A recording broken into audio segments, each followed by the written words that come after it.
रहमान रहीम। हजूर सल्लल्लाहु अलैहि वसल्लम का फरमान है कि अगर तुम लोगों के ऐब तलाश करोगे तो तुम लोगों को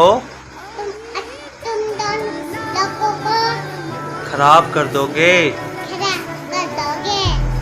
तो लिहाजा हमें किसी के ऐब नहीं देखने, अपने ऐब देखने और लोगों की अच्छाई देखनी है।